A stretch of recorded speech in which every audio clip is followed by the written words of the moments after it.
ఎంతటి పేదరికం వచ్చినా ఇలాంటి 5 మంది మాత్రం ఎప్పుడూ కూడా ఆకలితో మరణించరు. మరి ఆ 5 మంది ఎవరో మనం ఒక చిన్న కథ ద్వారా తెలుసుకుందాం. పూర్వం ఒక మర్రి చెట్టు మీద ఒక పావురాల జంట నివసిస్తూ ఉండేది. ఒకరోజు ఆడపావురం మగ పావురాన్ని ఇలా అడుగుతుంది, ఈ లోకంలో అన్నింటికంటే పెద్ద చెడు అలవాటు ఏది? ఏ పాపం చేయడం వల్ల మానవుడు సర్వనాశనమవుతాడు? ఏ పాపం చేయడం వల్ల మానవుడు తన సుఖాన్ని సంతోషాన్ని కోల్పోతాడు? అలాగే ఎలాంటి వారు తమ పూర్తి జీవితకాలం చాలా సుఖంగా సంతోషంగా ఉంటారు అంటూ అడుగుతుంది. అప్పుడు మగపావురం, సరే అయితే నీకు ఒక మంచి కథను చెబుతాను. ఆ కథను నువ్వు పూర్తిగా విని అర్థం చేసుకుంటే నీకున్న సందేహాలన్నీ తీరిపోతాయి అంటూ కథను చెప్పడం ప్రారంభించింది. పూర్వం ఒక ఊరిలో హరిదాసు అనే ఒక వ్యక్తి ఉండేవాడు. తినడానికి కూడా అతనికి తిండి ఉండేది కాదు. అతను ఇంటింటికి వెళ్లి బిచ్చమెత్తుకునేవాడు. ఇలా కొన్ని రోజులు గడిచిపోయాయి. ఇక ఆ ఊరి వాళ్ళు కూడా అతనికి భిక్షమెయ్యడం మానేశారు. ఇక ఆకలిని తట్టుకోలేక ఉదయాన్నే చెత్తకుండీ వద్దకు వెళ్లి అందులో ఎవరైనా ఆహారం పారవేస్తే దానిని తీసుకొని తినేవాడు. ఒకవేళ అందులో కూడా ఆహారం ఏమీ లభించకపోతే ఇక ఆ రోజు ఉపవాసమే ఉండేవాడు. అతను ప్రతిరోజులాగే చెత్తకుప్ప దగ్గర ఆహారం కోసం వెతుకుతూ ఉండగా అందులో అతనికి ఒక 10 పైసల నాణ్యం కనిపించింది. అది చూసి అతనికి చాలా సంతోషం కలిగింది. ఇక దానిని తన జేబులో వేసుకొని ఇంటికి వెళ్లి పడుకున్నాడు. మళ్ళీ మరుసటి రోజు ఆహారం కోసం ఆ చెత్తకుప్ప దగ్గరకు చేరుకున్నాడు. అప్పుడే అతనికి ఒక బుట్టను పట్టుకొని వెళ్తున్న వ్యక్తి కనిపించాడు. అతను ఆ బుట్టలో చిన్న చిన్న లేడి పిల్లలను అమ్ముకుంటున్నాడు. అది చూసిన హరిదాసు అతన్ని గట్టిగా కేక వేసి పిలిచాడు. అప్పుడు అక్కడ మరో 3 ధనవంతులు కూడా నిలబడి ఉన్నారు. ఆ లేడి పిల్లలను అమ్ముకునే వ్యక్తి హరిదాసు పిలిచాడని అటుగా వెళ్తుండగా ఆ 3 అతన్ని ఆపి, ఎక్కడికి వెళ్తున్నావు? వాడు ఒక భిక్షగాడు. వాడికి తినడానికి తిండి లేక రోజూ ఈ చెత్తకుప్ప వద్దకు వచ్చి అందులో దొరికే ఆహారం తింటున్నాడు. అలాంటిది వాడు నీ లేడి పిల్లల్ని కొంటాడా అంటూ నవ్వుకుంటున్నారు. అప్పుడు ఆ లేడి పిల్లలను అమ్ముకునే వ్యక్తి, చూడండి, నేను లేడి పిల్లల్ని అమ్ముకోవడానికి వచ్చాను. నేను ఎవరు పిలిచినా వెళ్తాను. నాకు అలాంటి పట్టింపులు ఏమీ లేవు అంటూ హరిదాసు వద్దకు చేరుకున్నాడు. అప్పుడు హరిదాసు తన వద్ద ఉన్న 10 పైసలు ఇస్తూ నాకు ఒక లేడి పిల్లను ఇవ్వు అంటూ అడుగుతాడు. అప్పుడు ఆ వ్యక్తి ఆ 10 పైసలను తీసుకొని ఒక అందమైన లేడి పిల్లను ఇస్తూ, చూడు, దీని పేరు నేను హరీష్ అని ముద్దుగా పెట్టుకున్నాను. ఇక ఈ రోజు నుండి ఈ హరీష్ నీవాడు అంటూ ఆ లేడి పిల్లను ఇచ్చేశాడు. హరిదాసు ఆ చెత్త కుప్ప నుండి కొంత ఆహారం తీసుకొని లేడిపిల్లతో సహా ఇంటికి చేరుకున్నాడు. ఆ తరువాత తాను తెచ్చుకున్న ఆహారంలో కొంత భాగాన్ని లేడిపిల్లకు కూడా తినిపించాడు. ఇక ప్రతిరోజు ఇలాగే జరుగుతుంది. ఇలా కొన్ని రోజులు గడిచిపోయాయి. ఒకరోజు ఆ లేడిపిల్ల మాట్లాడుతూ, మిత్రమా, నేను చెప్పేది జాగ్రత్తగా విను అని అంటుంది. ఆ లేడిపిల్ల మాట్లాడడం చూసి హరిదాసు ఆశ్చర్యపోయాడు. అతనికి చాలా వింతగా అనిపించింది. అలాగే భయం కూడా వేసింది. అప్పుడు ఆ లేడిపిల్ల, మిత్రమా, నువ్వు భయపడకు. నాకు మానవులలాగా మాట్లాడే శక్తి ఉంది. నేను నీకు ఒక ముఖ్యమైన విషయం చెప్పాలనుకుంటున్నాను. అదేమిటంటే, మిత్రమా, నేను నిన్ను విడిచి ఎక్కడికి వెళ్ళను. కానీ ఒక్క విషయం, నువ్వు చెత్తకుప్పలో ఆహారం వెతుక్కుని తింటున్నావు. నాకు కూడా అదే ఆహారం పెడుతున్నావు. కానీ అది నాకు సరిపోవడం లేదు. అలాగే ఇంకా కొన్ని రోజులు ఇలాగే ఉంటే నేను ఆకలితో మరణిస్తాను. అందుకే నేను ఉదయం నుండి సాయంత్రం వరకు బయట ఆహారం కోసం వెళ్ళి రాత్రికి తప్పకుండా ఇంటికి తిరిగి వస్తాను. దయచేసి బయటకు వెళ్లేందుకు నాకు అనుమతి ఇవ్వు అంటూ అడుగుతుంది. అది విన్న హరిదాసుకు లోపల భయం కలిగింది.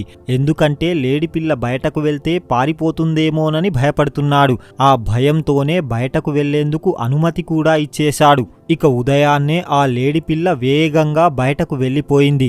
చూస్తూ ఉండగానే కంటికి కనబడనంత దూరంగా వెళ్ళిపోయింది.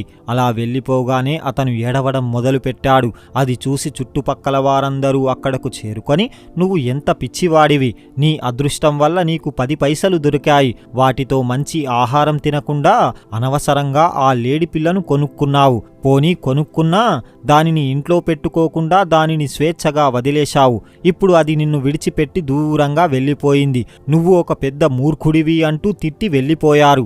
ఇక చేసేదేమీ లేక మళ్ళీ చెత్త కుప్ప దగ్గరకు చేరుకొని అందులోంచి కొంత ఆహారాన్ని తీసుకొని ఇంటికి చేరుకున్నాడు. ఇంట్లో లేడిపిల్ల లేకపోవడంతో ఇల్లంతా బోసిపోయింది. ఇక ధీనంగా కూర్చొని గుమ్మం వైపే చూస్తున్నాడు. కానీ ఆ లేడిపిల్ల తిరిగి రావడం లేదు. ఇక చీకటి పడింది. దూరం నుండి పరిగెడుతూ వస్తున్న లేడిపిల్ల కనిపించింది. వెంటనే బయటకు వెళ్లి దానిని గట్టిగా హత్తుకొని, నువ్వు మళ్ళీ తిరిగి వస్తావని నేను అనుకోలేదు, నాకు చాలా భయం వేసింది అని అంటాడు.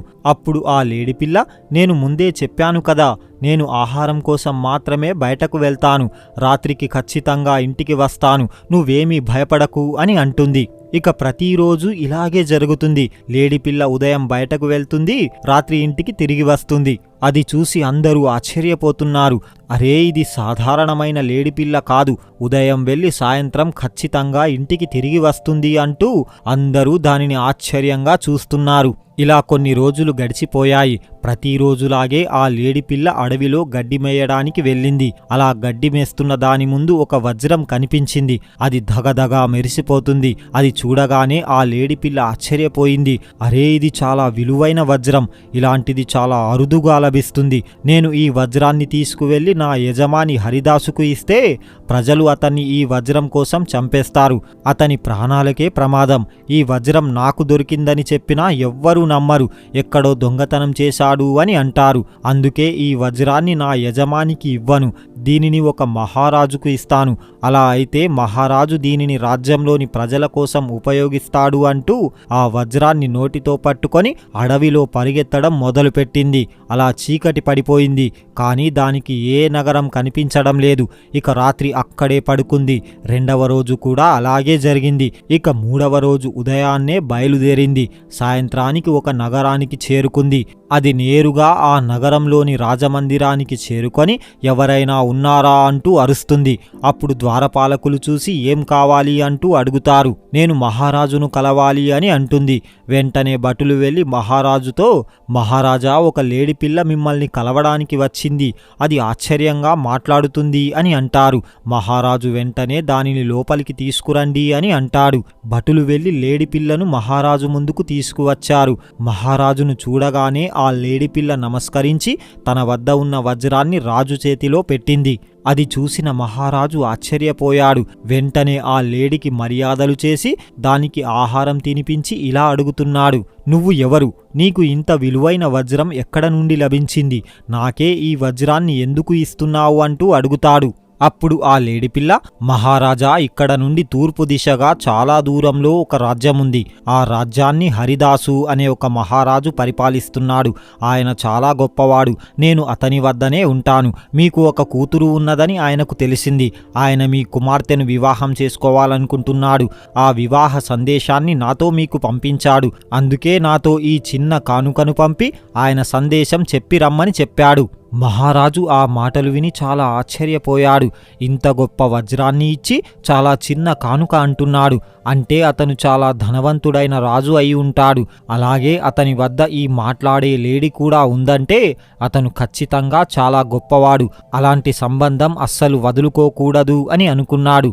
అప్పుడు మహారాజు ఆ లేడీతో, చూడు, నువ్వు మా అతిథివి, మీ సంబంధం మాకు బాగా నచ్చింది. మీ మహారాజుతోనే నా కూతురు వివాహం చేస్తాను. అతను ఎలా ఉన్నా సరే, అతను ఉట్టి చేతులతో ఇక్కడకు వచ్చినా సరే, నేను అతనితో నా కూతురు యొక్క వివాహం చేస్తాను అంటూ ఆ లేడీకి మాట ఇచ్చేశాడు. అప్పుడు ఆ లేడిపిల్ల, మేము 11 రోజుల లోపల మహారాజుతో సహా ఇక్కడికి వస్తాము అంటూ అక్కడ నుండి వెళ్ళిపోయింది. ఇటు హరిదాసు మాత్రం 3 రోజుల నుండి లేడిపిల్ల ఇంటికి రాకపోవడంతో బాధపడుతున్నాడు. అతను చుట్టుపక్కల మొత్తం వెతుకుతున్నాడు. ఇక 5వ రోజున లేడిపిల్ల తిరిగి ఇంటికి వచ్చేసింది. అది చూసిన హరిదాసు చాలా సంతోషించాడు. దానిని గట్టిగా గుండెలకు హత్తుకున్నాడు. అప్పుడు హరీష్ నవ్వుతూ, మిత్రమా, నీకు ఒక సంతోషకరమైన వార్తను తీసుకువచ్చాను. ఇప్పటి నుండి నేను ఏది చెప్పినా నువ్వు అదే చెయ్యాలి అని అంటాడు. దానికి హరిదాసు కూడా ఒప్పుకున్నాడు. అప్పుడు హరీష్, మిత్రమా మనం ఒక దగ్గరకు వెళ్ళాలి, నేను ముందు వెళ్తూ ఉంటాను, నువ్వు నా వెంట వస్తూ ఉండాలి, ఆ తరువాత అంతా నేనే చూసుకుంటాను అని అంటాడు. ఇక ఆ రోజు గడిచిపోయింది. ఉదయం లేవగానే హరీష్ ముందు నడుస్తున్నాడు, దాని వెనకాలే హరిదాస్ నడుస్తూ వెళ్తున్నాడు. అలా 3 రోజుల పాటు అడవిలో నడుస్తూ ఒక నది ఒడ్డుకు చేరుకున్నారు. అప్పుడు ఆ లేడీ, మిత్రమా ఈ రోజు ఇక్కడే విశ్రాంతి తీసుకుందాం అని అంటుంది. దానికి హరిదాసు కూడా ఒప్పుకున్నాడు. ఇక రాత్రి అక్కడే పడుకున్నారు. అర్ధరాత్రి లేచి ఆ లేడి పిల్ల హరిదాసును కొట్టడం ప్రారంభించింది. హరిదాసు నొప్పితో అరుస్తున్నాడు. ఎందుకు ఇంతలా కొడుతున్నావు అంటూ అడుగుతాడు. అప్పుడు ఆ లేడీ, నేను చెప్పేది చాలా జాగ్రత్తగా విను, నేను ఇప్పుడు ఇక్కడ నుండి వెళ్తాను, నేను తిరిగి వచ్చే వరకు నువ్వు ఇక్కడే ఉండాలి, లేదంటే నీ ప్రాణాలు పోతాయి అని చెప్పింది. ఇక హరిదాసు భయపడుతూనే సరే ఇక్కడే ఉంటాను అని అంటాడు. ఇక లేడి పిల్ల అక్కడ నుండి వెళ్ళిపోయింది. అటు మహారాజు హరిదాసు రాక కోసం ఎంతగానో ఎదురు చూస్తున్నాడు. ఇక లేడి పిల్ల నేరుగా మహారాజు వద్దకు చేరుకొని ఏడుస్తూ ఇలా అంటుంది, మహారాజా చాలా ఘోరం జరిగిపోయింది. మా మహారాజు మేము కలిసి వస్తుండగా దారిలో దారి దోపిడీ దొంగలు దాడి చేశారు. వాళ్ళు మా మహారాజును పట్టుకొని చాలా కొట్టారు. మా వద్ద ఉన్న బంగారం ధనం అన్నీ దోచుకున్నారు. అంతేకాదు మహారాజా, మా బట్టలు కూడా తీసుకున్నారు అని చెప్పింది. అది విన్న మహారాజుకు చాలా బాధ కలిగింది. వెంటనే సైనికులను దాసీలను పిలిచి మన వద్ద ఉన్న అత్యంత ఖరీదైన వస్త్రాలను సిద్ధం చేయండి, అలాగే కొంతమంది సైనికులు కూడా ఈ లేడి పిల్ల వెంట వెళ్ళి మహారాజును ఇక్కడకు తీసుకురండి అంటూ ఆదేశించాడు. అప్పుడు ఆ లేడీ, వద్దు మహారాజా, నా వెంట ఎవ్వరూ రావద్దు, ఈ సమయంలో మా మహారాజు బట్టలు లేకుండా ఉన్నాడు. ఇలాంటి సమయంలో ఎవరైనా బయటివారు అతన్ని చూస్తే మా పరువు పోతుంది. బట్టలను నేను ఒక్కడినే తీసుకువెళ్తాను. మీరు ఒక మంచి గుర్రం పైన ఈ బట్టల మూటను కట్టి ఆ గుర్రం మెడలో ఒక తాడును కట్టి నాకు ఇవ్వండి, నేను దానిని మా మహారాజు వద్దకు తీసుకువెళ్తాను అని అంటుంది. దానికి మహారాజు ఒప్పుకొని అలాగే చేశాడు. ఇక ఆ లేడి పిల్ల గుర్రాన్ని పట్టుకొని అడవిలో ఉన్న హరిదాసు వద్దకు చేరుకుంది. దానిని చూసిన హరిదాసు చాలా సంతోషించాడు. అప్పుడు ఆ లేడి పిల్ల, ఇక లేచి శుభ్రంగా స్నానం చేసి ఈ ఖరీదైన బట్టలను ధరించు అని అంటుంది. ఇక చాలా రోజుల తరువాత హరిదాసు శుభ్రంగా స్నానం చేసి మహారాజులు ధరించే ఆ వస్త్రాలను ధరించి ఎంతగానో సంతోషించాడు. ఇప్పుడు అతను సరిగ్గా ఒక రాజకుమారుడిలాగే కనిపిస్తున్నాడు. అప్పుడు ఆ లేడి పిల్ల, ఇక నిన్ను ఎవ్వరూ కూడా గుర్తుపట్టలేరు. ఇక ఈ రోజు నుండి నువ్వు పేదవాడివి కాదు, ఇప్పటి నుండి నువ్వు ఒక మహారాజువి. బాగా గుర్తుంచుకో, నువ్వు ఎవ్వరి ముందు ఏమీ మాట్లాడకూడదు, అన్నీ నేను చూసుకుంటాను, నేను చెప్పినట్టు మాత్రమే నువ్వు చెయ్యాలి అని అంటుంది. దానికి హరిదాసు కూడా ఒప్పుకున్నాడు. ఇలా ఇద్దరూ నడుచుకుంటూ మహారాజు వద్దకు చేరుకున్నారు. మహారాజు వారికి గొప్పగా స్వాగత ఏర్పాట్లు చేశాడు. ఆ లేడి పిల్ల దూరం నుండే ఆ మహారాజును చూపించి, అదిగో అతనే నీ మామ, అతను నీకు తన కూతురుని ఇచ్చి వివాహం చేస్తాడు, నువ్వు వెళ్ళి తన పాదాలకు నమస్కరించు, ఏమీ మాట్లాడవద్దు అని అంటాడు.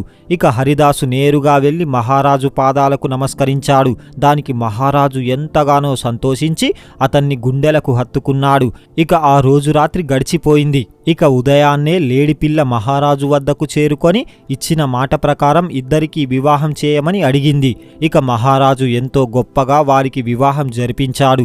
వివాహం జరిగిన తరువాత ఆ లేడి పిల్ల హరిదాసు వద్దకు వచ్చి, మిత్రమా, నేను ఒక వారం రోజుల పాటు పని మీద బయటకు వెళ్తున్నాను, నేను వచ్చే వరకు నువ్వు నీ భార్యతో కలిసి ఇక్కడే ఉండు అని చెప్పి మళ్ళీ మహారాజు వద్దకు వెళ్ళి, మహారాజా, ఇక్కడ నా పని ముగిసింది, మా మహారాజు నన్ను వాళ్ళ రాజదర్బారును అలంకరించి సిద్ధం చేయమని ఆదేశించాడు, నేను వెళ్ళి ఆ రాజభవనాన్ని సిద్ధం చేస్తాను, నేను తిరిగి వచ్చే వరకు మా మహారాజును చాలా జాగ్రత్తగా చూసుకోండి అంటూ అక్కడ నుండి వెళ్ళిపోయింది. అలా దారిలో వెళ్తూ వెళ్తూ, నేను నా యజమాని కోసం ఒక మంచి భవనం వెతకాలి, అది చాలా అందంగా ఉండాలి అంటూ నడుచుకుంటూ దూరంగా ఉన్న ఒక నగరంలోకి చేరుకుంది. ఆ నగరంలో ఊరికి దూరంగా ఒక పాడుబడిన పెద్ద రాజభవనం కనిపించింది. వెంటనే ఆ లేడి కన్ను ఆ భవనంపై పడింది. వెంటనే ఆ భవనం ముందుకు వెళ్ళి, ఎవరైనా ఉన్నారా అంటూ అరిచింది.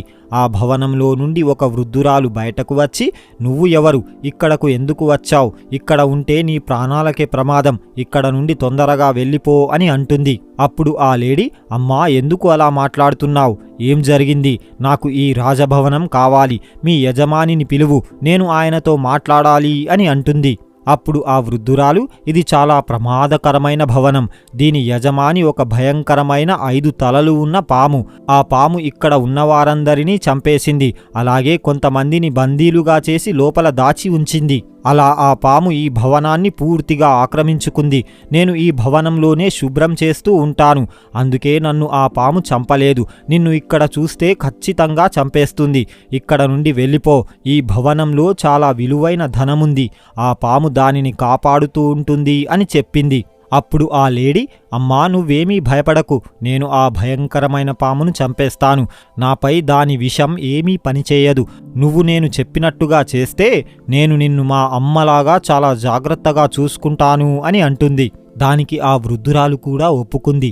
ఇద్దరూ కలిసి ఒక ఉచ్చును బిగించారు. పాము బయట నుండి రాగానే ఆ ఉచ్చులో పడింది. వెంటనే ఆ లేడీ తన కాళ్లతో దానిని త్రొక్కి చంపేసింది. అలా విషపూరితమైన ఆ పాము చనిపోయింది. ఇద్దరూ చాలా సంతోషించారు. ఇక ఆ భవనాన్ని 3 రోజులలో చాలా అందంగా ముస్తాబు చేశారు. ఆ భవనంలో అపారమైన ధనం కూడా లభించింది. ఇక ఆ లేడి పిల్ల ఆ వృద్ధురాలికి తన గురించి, తన యజమాని గురించి ముందు నుండి జరిగినదంతా చెప్పి 2 రోజులలో మా యజమానితో కలిసి తిరిగి వస్తానని, అప్పటి వరకు ఈ భవనాన్ని చాలా జాగ్రత్తగా చూసుకుంటూ ఉండమని చెప్పి అక్కడ నుండి మళ్ళీ యజమాని వద్దకు చేరుకుంది. లేడిని చూసి హరిదాసు చాలా సంతోషించాడు. అప్పుడు ఆ లేడీ, మిత్రమా, ఇక మనం ఇక్కడ నుండి వెళ్ళిపోవాలి. నేను నీకోసం ఒక అందమైన ఇంటిని సిద్ధం చేసి వచ్చాను అని అంటుంది. ఇక ఇద్దరూ మహారాజు వద్దకు చేరుకొని మా ఇంటికి వెళ్ళిపోతాం అని అంటారు. ఇక మహారాజు కూడా తన కూతురు కోసం ఎన్నో కట్న కానుకలను ఇచ్చాడు. మహారాజు కూడా కూతురు అల్లునితో పాటు బయలుదేరాడు. ముందు లేడి నడుస్తుంది.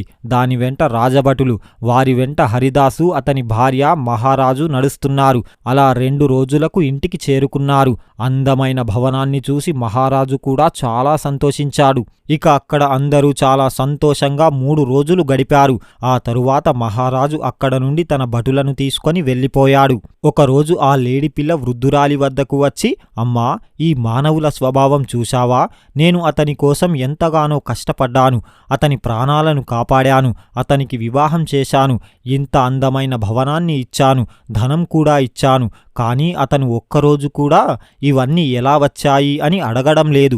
అందుకే అంటారు, అతి మంచితనం కూడా మంచిది కాదు అని. ఏం చేస్తాం, నేను చెయ్యవలసిన సహాయమైతే చేసేశాను.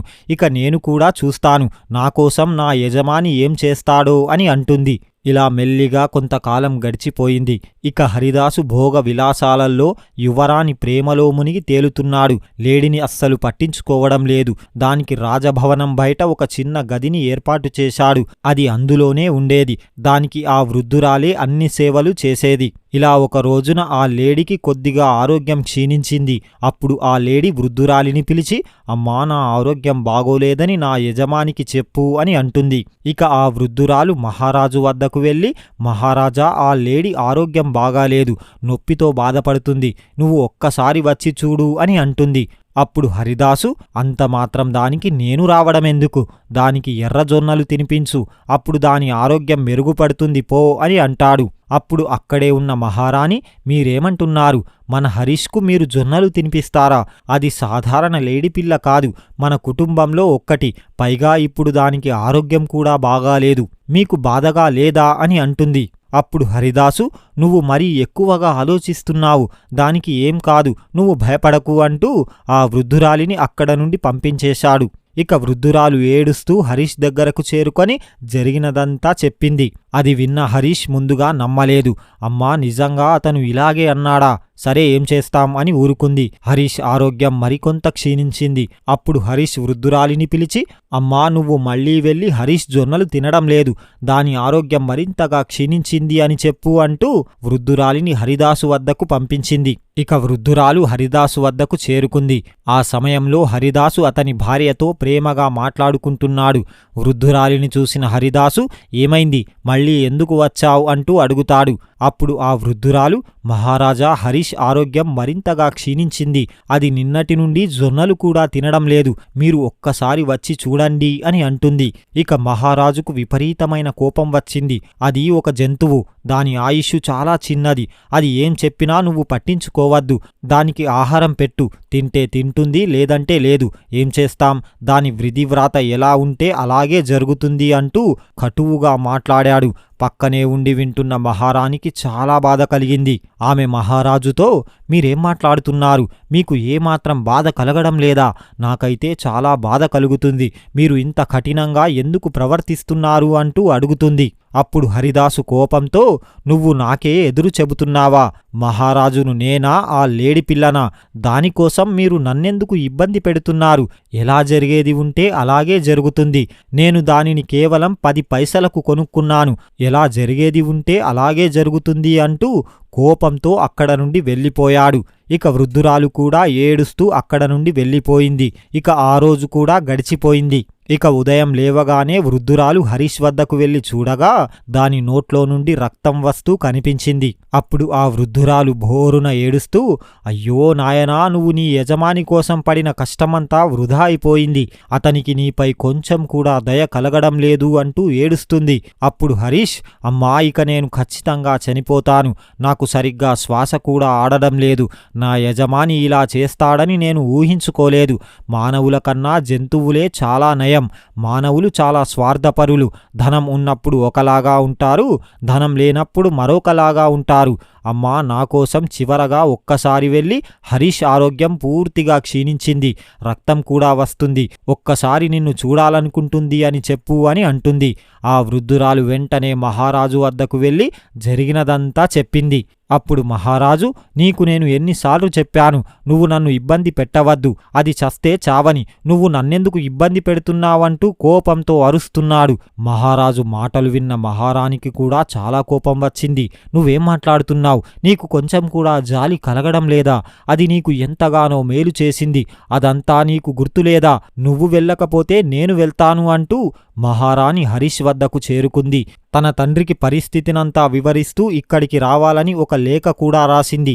రాజవైద్యుడిని పిలిపించింది. కానీ ఏం లాభం లేకపోయింది. ఇక చివరికి హరీష్ మిక్కిలి బాధతో తన యజమానిని చూడకుండానే చివరికి తన ప్రాణాలను వదిలేశాడు. అది చూసిన వృద్ధురాలు, మహారాణి మిక్కిలి బాధతో ఏడుస్తున్నారు. వారి ఏడుపులు వినగానే హరిదాస్ అక్కడికి చేరుకొని చనిపోయిన హరీష్ను చూస్తూ, ఏమాత్రం బాధపడకుండా, అంతలా ఎందుకు ఏడుస్తున్నారు? చనిపోయింది ఒక జంతువే కదా. దానిని నేను కేవలం 10 పైసలకు మాత్రమే తీసుకున్నాను. దానిని తీసుకువెళ్ళి ఒక పాత బావిలో పడేయండి అని ఆదేశించాడు. కానీ మహారాణి మాత్రం అంతిమ సంస్కారాలైనా ఘనంగా చేద్దాం అని అంటుంది. కానీ హరిదాసు వినలేదు. హరీష్ను తీసుకువెళ్ళి పాడుబడిన బావిలో పడేశాడు. ఇక ఆ రోజు రాత్రి వృద్ధురాలు ఎవ్వరూ లేని సమయంలో మహారాణి వద్దకు చేరుకొని హరిదాసు గురించి ఆ లేడి చెప్పిన నిజాలన్నీ ముందు నుంచి పూసగుచ్చినట్లుగా చెప్పేసింది. అప్పుడు మహారాణికి హరీష్ గురించి మొత్తం నిజం తెలిసిపోయింది. ఆమెకు విపరీతమైన కోపం వచ్చింది. కానీ ఆ రోజు ఆమె ఏమీ అనలేదు. ఆ తరువాత 2 రోజులకు తన తండ్రి అక్కడకు రాగానే, హరిదాసు మనల్ని పూర్తిగా మోసం చేశాడని, ఆ లేడి పిల్ల అతనికి చాలా సహాయం చేసిందని, చివరికి దానిని కూడా అతను పట్టించుకోలేదని చెప్పింది. అది విన్న మహారాజుకు చాలా కోపం వచ్చింది. కానీ ముందుగా ఆ బావిలో నుండి లేడి పిల్లను బయటకు తీసి దానిని సకల లాంఛనాలతో ఎంతో ఘనంగా దాని అంత్యక్రియలను పూర్తి చేశాడు. ఇక వెంటనే హరిదాసును పిలిపించుకొని అడుగుతాడు. హరిదాసు కూడా పూర్తి నిజాన్ని ఒప్పుకున్నాడు. ఇక మహారాజు తన సైనిక బలంతో హరిదాసు యొక్క యావదాస్తిని పూర్తిగా ఆక్రమించుకొని అతన్ని బంధించి నానా హింసలకు గురిచేశాడు. అతన్ని మళ్లీ తన పాత ఊరిలోనే వదిలేశాడు. మహారాజు అతన్ని గట్టిగా దండించడంతో ఇప్పుడు అతని 2 కాళ్ళు కూడా పనిచేయడం లేదు. అతను ముందు ఎలాగైతే చెత్తకుప్ప వద్ద ఆహారం ఏరుకొని తినేవాడో ఇప్పుడు కూడా అలాగే చేస్తున్నాడు. అతన్ని ఎవ్వరూ పట్టించుకోవడం లేదు. అతను ఒక పిచ్చివాడిలాగా మారిపోయాడు.